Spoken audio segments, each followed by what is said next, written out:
Assalamualaikum. Waalaikumsalam. Terima kasih atas kesempatan yang diberikan oleh kelompok kami untuk mempresentasikan hasil diskusi dari kelompok kami. Saya persilakan kepada Saudara Septiwandi untuk mempresentasikan hasil diskusi kami.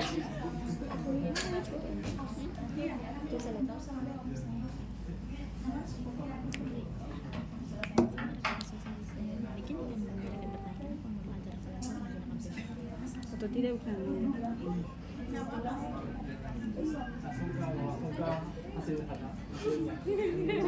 Sudah malas berkata-kata ini ya.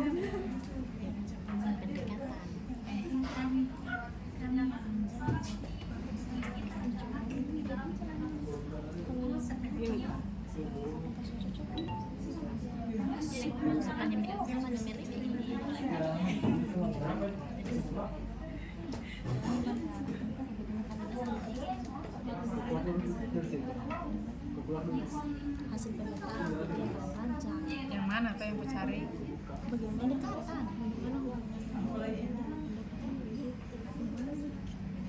Kalau UBD MPBN berbasis masalah, UBD dia untuk menghasilkan proyek. Sama-sama sama-sama.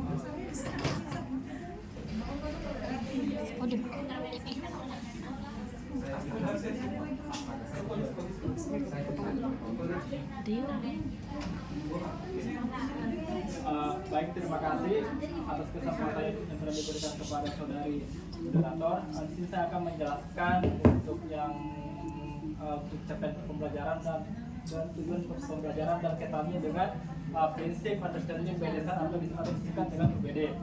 Nah, adapun CP yang kami ambil itu yaitu peserta didik mampu memahami, menyajikan, mengidentifikasi dan mampu menerapkan nilai-nilai Pancasila di lingkungan keluarga, sekolah dan masyarakat. Dan adapun TP-nya yaitu peserta didik dapat menunjukkan dan menceritakan perilaku yang sesuai dengan nilai-nilai Pancasila sebagai suatu kesatuan dalam bentuk keimanan dan takwaan kepada Tuhan Yang Maha Esa.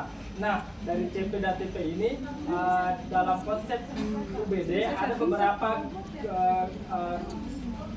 kriteria. Yang pertama, rumusan tujuan berbasis masalah. Yang kedua, tujuan ditargetkan untuk jangka panjang. Dan yang ketiga, ada makna yang diperoleh siswa. Yang keempat, ada pengetahuan dan keterampilan yang diperoleh siswa. Nah, dari CP dan TP ini kami dapat simpulkan bahwa CP dan TP untuk pembelajaran 1 dan 2 itu sama. Oleh karena itu kami langsung menyimpulkan menurut kami tujuan pembelajaran sudah menerapkan konsep understanding by design. Karena berdasarkan pemaparan sebelumnya oleh J. Mestik dan Greenwich bahwa menentukan tujuan pembelajaran harus mempertimbangkan efek jangka panjang bagi siswa. Jika siswa dapat menerapkan tujuan pembelajaran di atas, maka generasi penerus bangsa kita akan memiliki moral yang baik yang berlandaskan Pancasila sebagai dasar negara kita. Selain itu, dalam menentukan tujuan pembelajaran, maka tujuan tersebut harus bisa diterapkan oleh siswa dalam kehidupan sehari-harinya.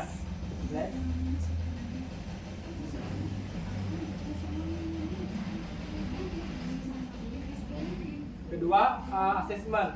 Nah, dalam modul ajar kami di sini menggunakan dalam modul ajar 1 maupun 2 itu menggunakan asesmen sama, yaitu ada presentase, produk, tertulis dan unjuk kerja. Sedangkan berdasarkan dengan kriteria UID, ada produk yang dihasilkan dan bukti tambahan. Artinya ada benda konkret yang dihasilkan siswa, sedangkan bukti tambahan itu bisa berupa tes tertulis ataukah LKPD. Kemudian dari jika kami kaitkan antara prinsip UBD dengan asesmen yang digunakan oleh modul ajar kami, yaitu asesmennya sudah sesuai dengan prinsip UBD karena tujuan untuk kegiatan menceritakan dan menunjukkan perilaku yang sesuai dengan nilai Pancasila dapat diwujudkan dengan asesmen berupa presentase dan unjuk kerja yang ada pada modul pembelajaran. Materi selanjutnya akan dijelaskan oleh rekan saya kembalikan kepada saudari moderator.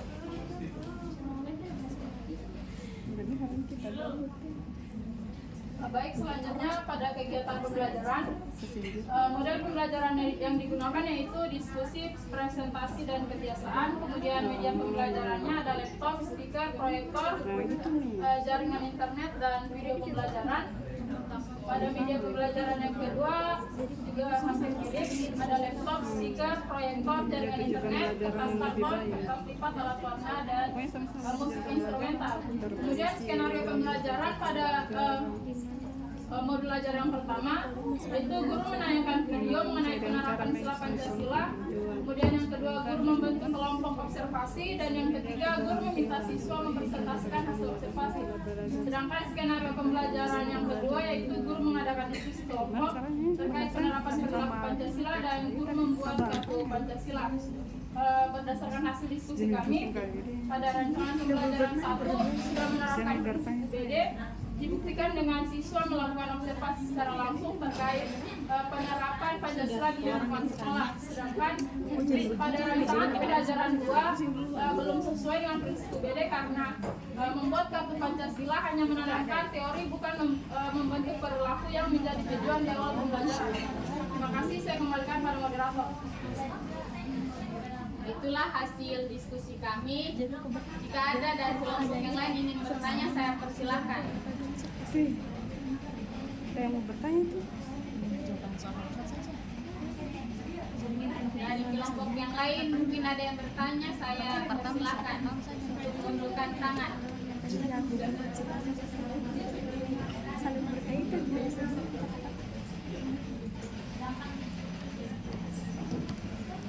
Ya, saya persilahkan kepada saudari Nadia.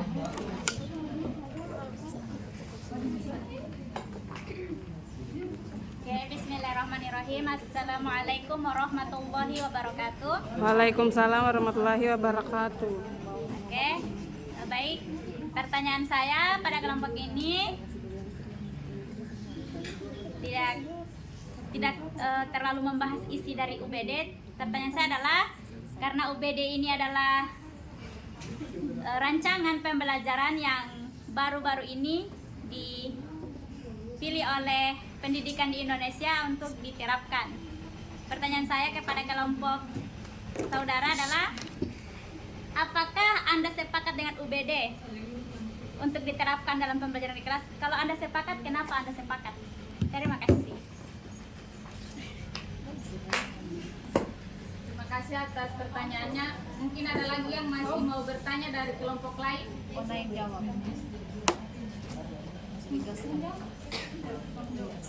Oke, saya persilakan kepada saudari Ona Rumawati untuk menjawab pertanyaan dari saudari Nadia. Baik, pertanyaan saudari Nadia tadi mengatakan bahwa apakah sepakat bahwa rancangan UBD ini sudah diterapkan? Ya, diterapkan. Iya. Apakah sepakat? Saya sangat sepakat dengan penerapan rancangan UBD ini di Indonesia, karena selama ini kan yang dipakai itu bahwa dalam proses pembelajaran itu selalu rancangan dulu yang dibuat, rancangan sehingga kemudian untuk arah penilaiannya tidak jelas karena mereka masih mementingkan apa yang akan terjadi dalam proses pembelajaran. Sedangkan kalau dalam UBD kan harus jelas dulu tujuannya apa, kemudian penilaiannya apa, baru kemudian rancangannya. Nah, ketika kita sudah bisa menentukan tujuan kita di awal, kita bisa tahu arahnya, kita mau arahkan kemana nanti proses pembelajaran. Kemudian juga penentuan penilaian di awal juga sudah ditentukan dahulu. Ini juga semakin mempermudah kita dalam penyusunan rancangan pembelajaran. Terima kasih, saya kembalikan kepada moderator. Kembalikan kepada saudari Nadia. Gimana tanggapannya? Ya, terima kasih atas penjelasannya saudari Rahmawati. Diterima. Sudah. Dari kelompok yang lain masih ada yang mau bertanya? Saya kira sudah cukup dari presentasi kami. Terima kasih atas perhatian dan pertanyaan yang telah diberikan. Kami ingin mengakhiri. Sekian dan terima kasih. Selamat siang. Siang. Ketemu.